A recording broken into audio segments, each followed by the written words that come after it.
आणि इथे जमलेले माझे विद्यार्थी मित्रमैत्रिणी. बोर झालाय का? नाही. छत्रपती शिवाजी महाराज की.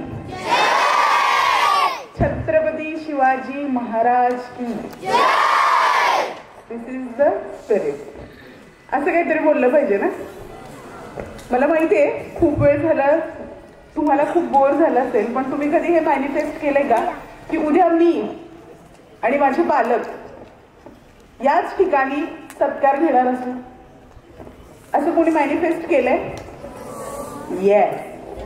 मग हा एक प्रेरणादायी प्रवास लडकत अकॅडमीला माझ्या खूप खूप शुभेच्छा. त्यांनी हे एक व्यासपीठ तयार केलं जेई आणि नीटसाठी. Start where you are with what you have, make of it something, never be satisfied. हे जॉर्ज कार्वर यांचं वाक्य आहे. जिथे आहात तेथूनच उपलब्ध असणाऱ्या साधनांची सुरुवात करा, पण त्याबाबत समाधानी राहू नका. पूर्वी जेई आणि नीटला आपल्याला कोटा आणि नागपूरला जावं लागायचं. आज तुम्हाला इथं बसून तुम्ही जेई नीट आणि चांगल्या मार्कांनी, बरेचसे विद्यार्थी खूप साऱ्या चांगल्या मार्कांनी पास झालेले आहेत. म्हणजे प्रत्येक पालकांना असं वाटतं की आपला मुलगा इथं असावा, आपल्या मुलानं काहीतरी करावं. तेच एक ज्वलंत व्यासपीठ म्हणजे लडकतनी दिलेलं आहे असं मला वाटतं. माझ्या लडकतच्या टीमला खूप खूप शुभेच्छा आणि अभिनंदन. हे सगळं यश खेचून आणणार.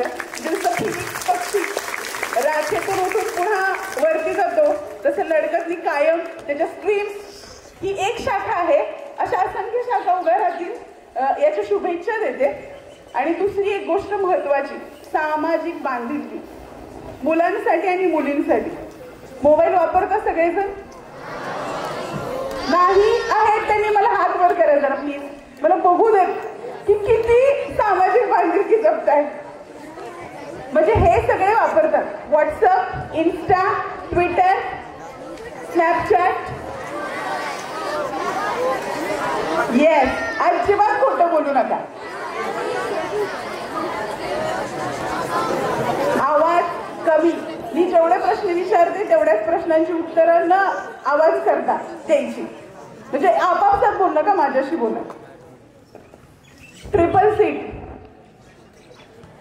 ट्रिपल सीट मुलं इकडं नाही, कधीतरी इकडं पण असतं, पण इकडं जास्त असतं. अरे तुम्ही ट्रिपल सीट जाता, आई वडिलांना असं वाटतं का आपल्या मुलांनी ट्रिपल सीट जावं? ते रॅशेस जे हॉर्न असतात, जोर जोरात वाजवणे, ती रेस पिळणे. मला माहिती वय आहे तुमचं, पण ह्याच्यामध्ये काही दुर्घटना होऊ शकतात, तुम्हाला लागू शकतं. पोलीस पकडतात पुढून पळणं, हे कितपत योग्य आहे? थोडीशी सामाजिक बांधिलकी जपा.